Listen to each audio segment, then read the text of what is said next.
నమస్కారం. ఈరోజు మనం లీప్ యాప్లో 2025-26 విద్యా సంవత్సరానికి సంబంధించి ఒక చాలా ముఖ్యమైన ప్రాసెస్ని డీకోడ్ చేయబోతున్నాం.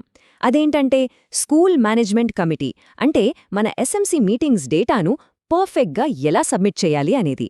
ఎటువంటి టెక్నికల్ ఎర్రర్స్ లేకుండా ఫస్ట్ లాగిన్ స్క్రీన్ నుంచి ఫైనల్ సబ్మిషన్ దాకా ప్రతి స్టెప్ని చాలా క్లియర్గా, ప్రాక్టికల్గా చూద్దాం. ఇక ఏమాత్రం ఆలస్యం చేయకుండా డైరెక్ట్గా టాపిక్లోకి వెళ్ళిపోదాం. మనం ఈ ఎక్స్ప్లెయినర్లో ముఖ్యంగా ఏమేం కవర్ చేయబోతున్నామంటే, మొదటగా యాప్ని కరెక్ట్గా ఎలా యాక్సెస్ చేయాలి, తర్వాత మెంబర్ రిజిస్ట్రేషన్ని ఎలా వెరిఫై చేయాలి, ఆ తర్వాత అసలు మీటింగ్ని ఎలా షెడ్యూల్ చేయాలి, తీర్మానాలు ఎలా రికార్డ్ చేయాలి, అలాగే ఫైనల్గా ఫోటోలు, డాక్యుమెంట్స్ అప్లోడ్ చేసి ఈ ప్రాసెస్ని ప్రతి నెల ఎలా రిపీట్ చేయాలి అనే విషయాలన్నీ ఒకదాని తర్వాత ఒకటి వరుసగా చూసేద్దాం. సరే, ముందుగా మొదటి స్టెప్కి వద్దాం. అదే లీప్ యాప్ని యాక్సెస్ చేయడం. ఏదైనా బిల్డింగ్కి పునాది ఎంత ముఖ్యమో ఈ మొత్తం డేటా ఎంట్రీ ప్రాసెస్కి కూడా సరైన మెన్యూని ఎంచుకొని లాగిన్ అవ్వడం అంతే ముఖ్యం. ఇది చాలా సింపుల్ అండి. యాప్ ఓపెన్ చేయగానే ముందుగా స్కూల్కి సంబంధించిన యూడీఐసీ కోడ్ అలాగే పాస్వర్డ్ ఎంటర్ చేసి లాగిన్ అవ్వాలి. లాగిన్ అయ్యాక కన్ఫ్యూజ్ అవ్వకుండా ఈ ఫ్లోని ఫాలో అవ్వండి.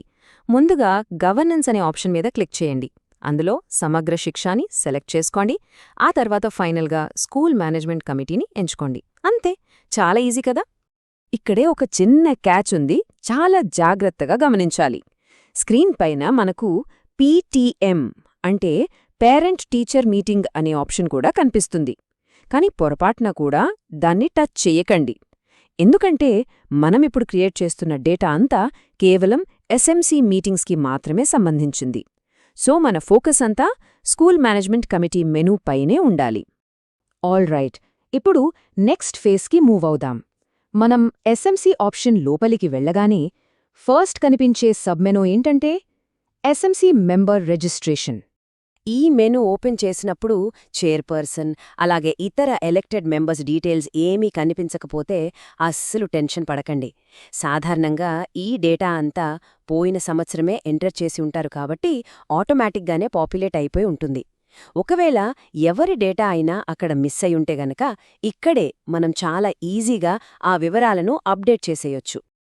ఇక మూడవ మరియు చాలా ఇంపార్టెంట్ దశ ఏంటంటే మీటింగ్ని షెడ్యూల్ చేయడం. అసలు స్కూల్లో ఆ మీటింగ్ ఏ రోజున జరిగింది, ఏ టైంకి జరిగింది అనేది అఫీషియల్గా రికార్డ్ చేయడానికి ఇది చాలా క్రూషియల్ స్టెప్ అన్నమాట. ఇక్కడ మనకు ఇంకో మంచి వెసులుబాటు కూడా ఉంది. మనం పాత తేదీల్లో జరిగిన మీటింగ్స్కి సంబంధించిన డేటాని కూడా ఎంటర్ చేయొచ్చు. అంటే జూన్ 2025 నుండి స్టార్ట్ చేసి ఈ అకాడమిక్ ఇయర్ ఎండ్ అయ్యే ఏప్రిల్ 2026 వరకు జరిగిన ప్రతి సమావేశాన్ని కరెక్ట్ ఆర్డర్లో ఒక సీక్వెన్స్లో షెడ్యూల్ చేసుకుంటూ రావాలి. ఈ షెడ్యూలింగ్ ఎలా చేయాలంటే first schedule new maintenance option మీద క్లిక్ చేయాలి.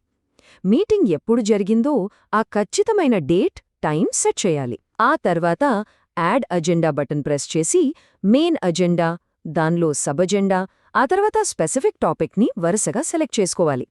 ఒకవేళ మీటింగ్లో చాలా టాపిక్స్ చర్చించుకునుంటే ఒక్కోదాన్ని సేవ్ చేస్తూ మళ్ళీ యాడ్ అజెండా కొడుతూ రిపీట్ చేయాలి. అంతా ఓకే అనుకున్నాక ఫైనల్గా సబ్మిట్ బటన్ నొక్కేయడమే. అలా మనం ఎజెండా పాయింట్స్ అన్నీ యాడ్ చేసి సబ్మిట్ కొట్టగానే యాప్లో మనకి సక్సెస్ఫుల్లీ సబ్మిటెడ్ అనే ఒక కన్ఫర్మేషన్ మెసేజ్ వస్తుంది. అది చూసామంటే చాలు, మన మీటింగ్ షెడ్యూలింగ్ దశ సక్సెస్ఫుల్గా కంప్లీట్ అయిపోయినట్లే. షెడ్యూల్ చేసేశాం కదా, ఇప్పుడు 4వ దశ కండక్టింగ్ అండ్ రెజల్యూషన్స్.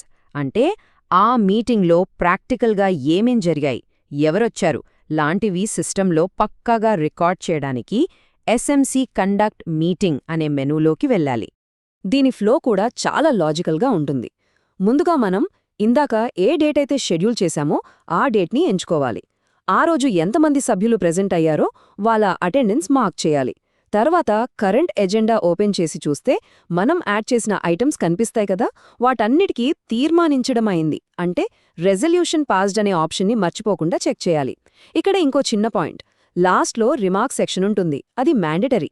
అక్కడ ఖచ్చితంగా ఆల్ ఎజెండా ఐటమ్స్ డిస్కస్డ్ లాంటి రిమార్క్స్ టైప్ చేసి మాత్రమే ముందుకు వెళ్ళాలి. అలా ఫైనల్గా మనం 5వ మరియు ఆఖరి దశకు చేరుకున్నాం. అదేంటంటే డాక్యుమెంట్స్ అప్లోడ్ చేయడం. మనం చేసిన మీటింగ్స్కి ఉన్న భౌతిక ఆధారాలను సిస్టమ్కి సబ్మిట్ చేయాల్సిన టైం ఇది. ఇక్కడ మనం అప్లోడ్ చేయాల్సింది కేవలం రెండు ఫైల్స్. ఒకటి, మన ఎస్ఎంసి బుక్లో రాసుకున్న మీటింగ్ తీర్మానం కాపీ. దీన్ని తప్పనిసరిగా పీడీఎఫ్ ఫార్మాట్లోనే స్కాన్ చేసి అప్లోడ్ చేయాలి. రెండవది, ఆ మీటింగ్కి వచ్చిన సభ్యులందరితో కలిపి దిగిన గ్రూప్ ఫోటో. ఈ ఫోటోని నార్మల్గా మొబైల్ గ్యాలరీ నుంచి జేపీజీ ఫార్మాట్లో అప్లోడ్ చేసేయొచ్చు. ఫార్మాట్స్ మాత్రం కొంచెం జాగ్రత్తగా చూసుకోండి, అప్పుడు టెక్నికల్ ఇష్యూస్ అస్సలు రావు. ఈ 2 ఫైల్స్ అప్లోడ్ చేసి మనం సబ్మిట్ బటన్ నొక్కగానే మనకు ఫైనల్గా డీటెయిల్స్ సబ్మిటెడ్ సక్సెస్ఫుల్లీ అని ఒక మెసేజ్ పాపప్ అవుతుంది. బస్, ఆ పర్టిక్యులర్ నెలకు సంబంధించిన ఎస్ఎంసి మీటింగ్ డేటా ఎంట్రీ 100% ఏ తప్పులు లేకుండా కంప్లీట్ అయిపోయినట్లే. అంతా బాగానే ఉంది, కానీ ఇక్కడే మనకు డౌట్ రావచ్చు. మరి నెక్స్ట్ మంత్ రాగానే ఏం చేయాలి? లేదంటే పాత నెలల డేటా ఇంకా పెండింగ్ ఉంటే దాన్ని ఎలా కవర్ చేయాలి? దానికి ఆన్సర్ చాలా సింపుల్. జస్ట్ మనం ఫస్ట్కి వెళ్ళిపోవటమే. మళ్ళీ SMC meeting schedule menu open చేయటం, ఆ కొత్త నెల తాలూకు డేట్ని సెలెక్ట్ చేసుకోవటం, ఇందాక మనం మాట్లాడుకున్న అటెండెన్స్, తీర్మానాలు, అప్లోడ్స్, ఈ మొత్తం ప్రాసెస్ని యథావిధిగా మళ్ళీ రిపీట్ చేయడమే. ఇదొక కంటిన్యూస్ లూప్ లాంటిది. ఇదంతా చూశాక మనమంతా అడగాల్సిన అసలైన ప్రశ్న ఒకటే: మన పాఠశాలలకు సంబంధించిన ఈ అత్యంత కీలకమైన ఎస్ఎంసి డేటా అంతా జూన్ 2025 నుండి వరుస క్రమంలో పర్ఫెక్ట్గా అప్డేట్ అవుతోందా లేదా? ఇలాంటి సిస్టమాటిక్ విధానాన్ని ఫాలో అవడం ద్వారా మన స్కూల్ డేటాని ఖచ్చితత్వంతో డిజిటలైజ్ చేయడమే కాకుండా 100% కంప్లయన్స్ని సులభంగా సాధించవచ్చు. మరింకెందుకు ఆలస్యం? మన డేటాని పర్ఫెక్ట్గా అప్డేట్ చేద్దాం.